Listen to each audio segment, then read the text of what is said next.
Pergumulan hidup yang berat biasanya seiring dengan perasaan terpukul, ibarat seperti pukulan demi pukulan yang menimpa hidup kita. Saat merasa terpukul oleh pergumulan yang sangat berat itu, maka seseorang merasa begitu sakit. Namun demikian, apapun bentuknya pukulan-pukulan yang datang melanda hidup, yang bisa berupa sakit penyakit yang membuat seseorang menjadi terpukul berat, merasa hidup tidak berguna lagi. Saat itulah dia merasa begitu terpukul. Atau saat ditinggalkan oleh orang yang dikasihi, duka cita dan perkabungan. Saat itulah pergumulan perkabungannya itu ibarat seperti seseorang merasa terpukul. Ada rasa sakit di sana, ada derita, ada luka dan juga ada duka. Begitu pula ketika seseorang gagal di dalam hidupnya.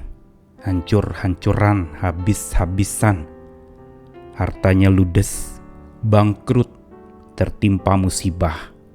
Bencana yang menghancurkan itu ibarat pukulan telak buat jiwa dan semangat seseorang. Sehingga pada saat itulah dia bergumul berat, dia mengalami betapa sesaknya hidup, dia mengalami betapa sengsara dirinya, tertekan jiwanya.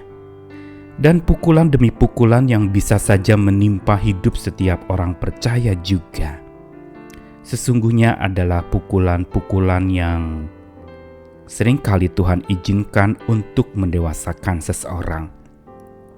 Bukankah ketika seorang bapak mengasuh anaknya, kerap kali dia juga bisa menggunakan pukulannya untuk mendidik dan membentuk seseorang anak menjadi tangguh dan kuat. Pukulan yang tentu saja bukan berangkat dari kebencian, tapi pukulan karena kasih sayangnya.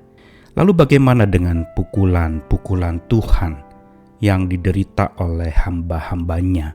Tentu saja ini menjadi pertanyaan kita. Mengapa Tuhan memukul?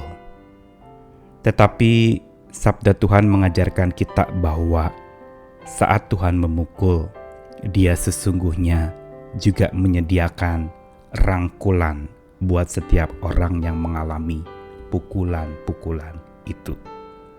Saya Nikolas Kurniawan menemani di dalam Sabda Tuhan hari ini dari kitab Ratapan, sebuah kitab yang ditulis seorang Nabi Yeremia yang terkenal dengan ratapannya, duka cita karena kehancuran Yerusalem. Dengan hati yang penuh dengan kehancuran dia datang kepada Tuhan. Dan kehancuran hatinya, duka citanya itu pun sebenarnya menyatakan akan duka citanya Tuhan akan apa yang terjadi atas bangsa pilihan Tuhan, yaitu Israel. Ratapan pasal 3 ayat 3 dan 20-23. Sesungguhnya aku dipukulnya berulang-ulang dengan tangannya sepanjang hari. Ayat 20, jiwaku selalu teringat akan hal itu dan tertekan dalam diriku. Tetapi hal-hal inilah yang kuperhatikan. Oleh sebab itu aku akan berharap, tak berkesudahan kasih setia Tuhan, tak habis-habisnya rahmat-Nya, selalu baru tiap pagi, besar kesetiaan-Mu. Dalam ungkapan ratapannya, Yeremia secara terbuka dan jujur menaikkan perasaannya kepada Tuhan dengan hati yang penuh dengan kesengsaraan dan mungkin air mata yang terus terurai mengalir, mau memberitahu kepada kita betapa memang sebagai seorang yang disebut sebagai hamba-hamba Tuhan dan anak-anak Tuhan tidak lepas dari pukulan Bapa Surgawi kita. Dan Yeremia mengalami pukulan itu. Dia ungkapkan dalam ayat 3, sesungguhnya aku dipukulnya berulang-ulang, bukan sekali saja. Dan dikatakan dengan tangan Tuhan sepanjang hari. berarti sesuatu yang bertubi-tubi datang melanda hidup dan jiwanya.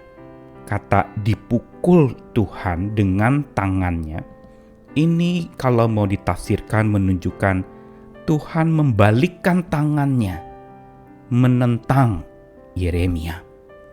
Tuhan membalikkan tangannya, dengan kata lain ada pukulan yang memakai punggung tangan, bukan tamparan dengan telapak tangan.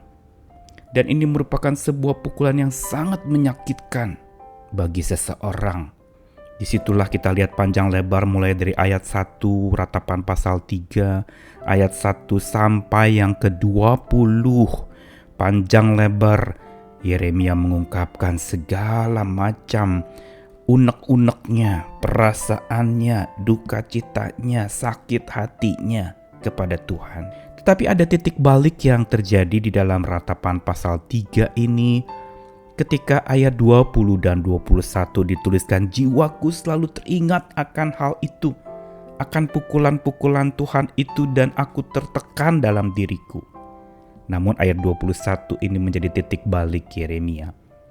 Tetapi hal-hal inilah yang ku perhatikan. Oleh sebab itu aku akan berharap. Tadinya mata Yeremia terorientasi kepada pukulan-pukulan yang dia derita, tetapi dia melihat melampaui pukulan yang dia alami itu. Ada pula tangan Tuhan yang bukan memukul saja, tetapi juga merangkul. Dan inilah yang menjadi harapan dan kekuatan Yeremia. Ungkapan yang sudah terkenal ayat 22-23, tak berkesudahan kasih setia Tuhan, tak habis-habisnya rahmat-Nya, selalu baru tiap pagi besar setiamu. Kembali muncul sebuah perkataan yang senada dengan ayat 3 tadi. Kalau tadi dikatakan aku dipukul Tuhan berulang-ulang, maka di sini ayat 22 dikatakan kasih setia Tuhan itu tak habis-habisnya. Rahmat Tuhan itu tak berkesudahan, tak habis-habisnya, selalu baru tiap pagi. Kalau tadi Yeremia dalam ayat 3 mengatakan aku dipukul sepanjang hari, tetapi dia langsung disadarkan akan sebuah pengharapan bahwa sekalipun aku dipukul sepanjang hari, aku tetap dirangkul pula. Setiap hari rangkulannya selalu baru. Rangkulan rahmat Tuhan, rangkulan kasih setia Tuhan. Ungkapan Yeremia ini sebenarnya mengajarkan kita tentang pukulan dan rangkulan Tuhan. Yang keduanya sama pentingnya. Pukulan tangan Tuhan yang berulang-ulang di balik masalah hidup kita yang pelik, itu sama penting dan sama diperlukannya bagi kita.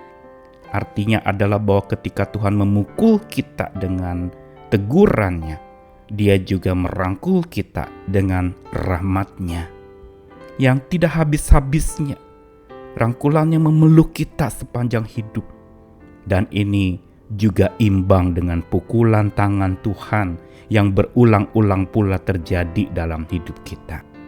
Bila kita memandang dengan cara pandang atau wawasan iman yang luas ini, kita menemukan bahwa pukulan dan rangkulan Tuhan justru menunjukkan kepada kita tentang betapa luar biasanya Tuhan kita. Saat Dia memukul kita, Dia sudah sediakan rangkulannya. Pukulannya selalu sama pentingnya dan selalu imbang dengan rangkulannya. Karena ini menjadi penanda bahwa Tuhan memikul beban hidup kita. Dia tidak membiarkan kita sendiri. Segala pergumulan kita, segala perasaan terpukul kita, juga Ia pikul bersama dengan kita. Dan ini menjadi rangkulan kasih sayang dan setianya yang ajaib. Karena itu tetaplah bersandar. Saat engkau merasa terpukul hidupmu, datanglah kepada Tuhan. Dan biar Dia merangkul kita yang mengalami pukulan-pukulan hidup itu.